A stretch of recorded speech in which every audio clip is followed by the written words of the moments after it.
always be willing to walk away. Stay strong.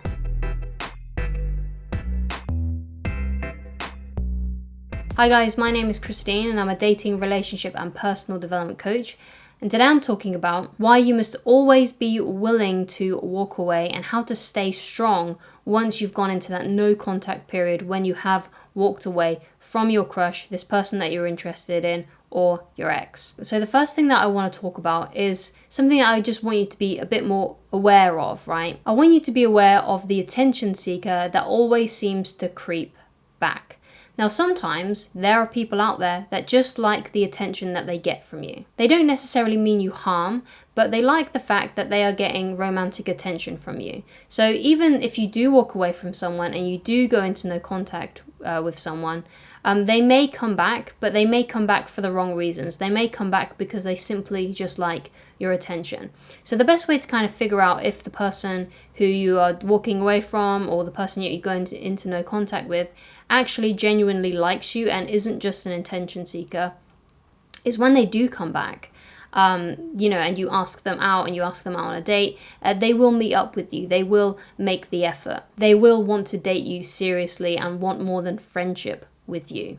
Because it might be a case where you're stuck in the friend zone with someone and you're walking away from them because you're hoping that they're going to, start becoming attracted to you. But some people like to keep you in the friend zone because they do know that you like them and they just simply like your attention. They're never going to be serious about you, serious about getting into a relationship with you. And they always kind of flake on that kind of thing. They never give you like a forward answer. It's never yes, it's never no, but it's somewhere in the middle. And if they're always giving you those somewhere in the middle kind of things, they kind of flake on you, they're doing all this kind of stuff where they're kind of stringing you along. It's just because they like your attention. They like the romantic attention that you give them. So be aware of these kinds of people that do creep back because they simply just like the attention. So the next point I want to make, if people feel like they can walk on you, they will never value you. So you have to have this self-respect. You have to have this kind of aura about you that you will not let people walk over you. So if you feel like you're always doing everything for your crush or your ex and you're doing it in hopes that they will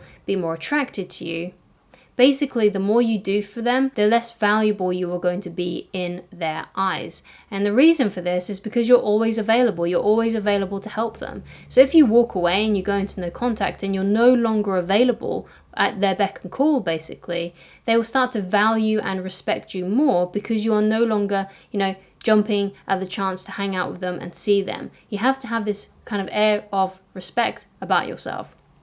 And the best way that you can do this, even when you're dating people, is to not be that available, is to not always be willing to meet up with them each time they say, hey, I'm free this day. You have to have kind of like a busy life, and you have to kind of create a lifestyle where you probably only do have like a few evenings a week to actually meet up with people, to meet up with friends.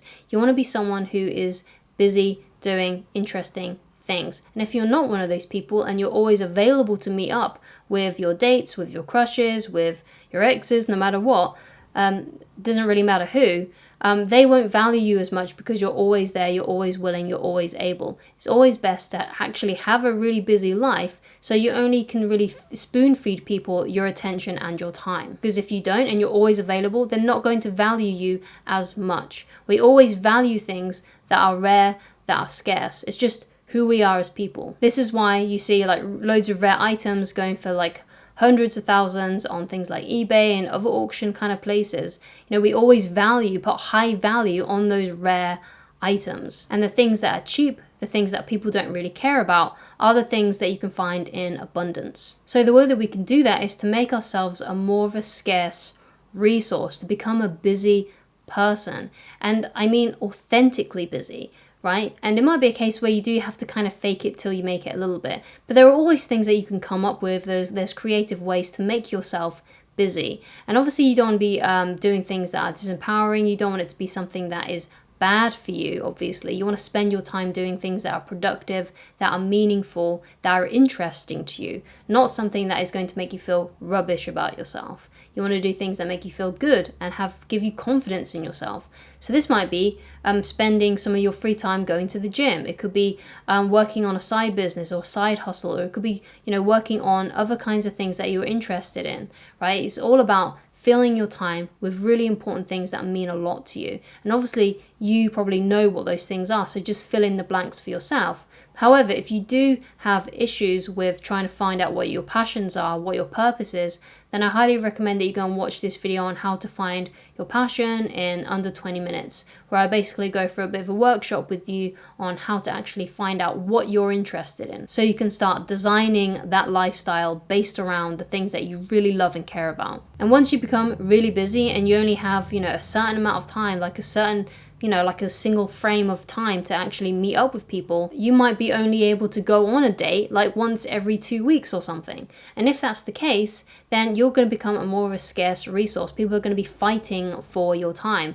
And there might be a couple of people that you're talking to right now that you're really interested in. And once they see that they can only see you like maybe a couple of times a month, that's when they're going to start pursuing you, reaching out to you, because you have authentically walked away. And having all these hobbies and interests that you're now diving into, and you're no longer focused so much on your relationships, the more stronger you're going to become, the more you can the less you're actually going to care about your romantic relationships, the more easy it is to be able to let go of people that no longer are interested in you. Because that's one of the huge problems I see people having. They just can't let go of this one person who is not actually really that interested in them, or is displaying low interest in them. And they become highly emotionally invested in that person, and they no longer can let go of it. But if you've got other things in your life that you're focusing on, you don't care as much if someone decides that they don't want to see you anymore, because you're like, okay, well, I'll just move on to the next person. It doesn't bother me. I'm busy. I've got other things that I'm doing in my life. I'm enjoying my life. I'm enjoying what I'm doing with my time.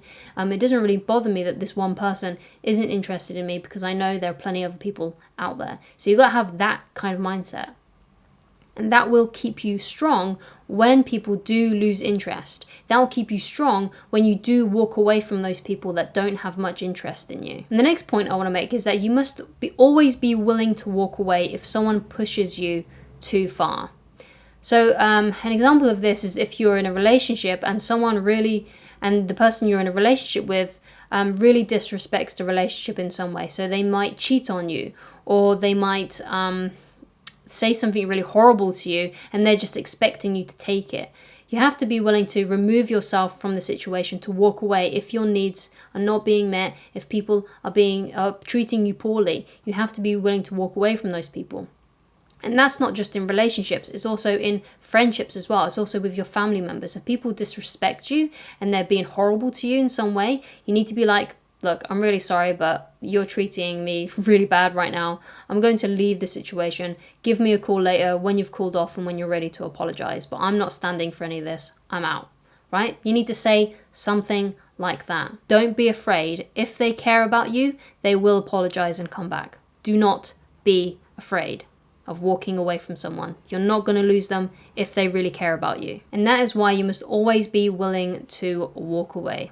Stay strong. If you would like to get coaching with me and you would like help with me personally, then please go to www.christineloveridge.com. On the shop page of that website, you should be able to find a free PDF download, which is a dating and relationship manual. Thank you so much for watching, and I shall talk to you again very soon. Goodbye, guys.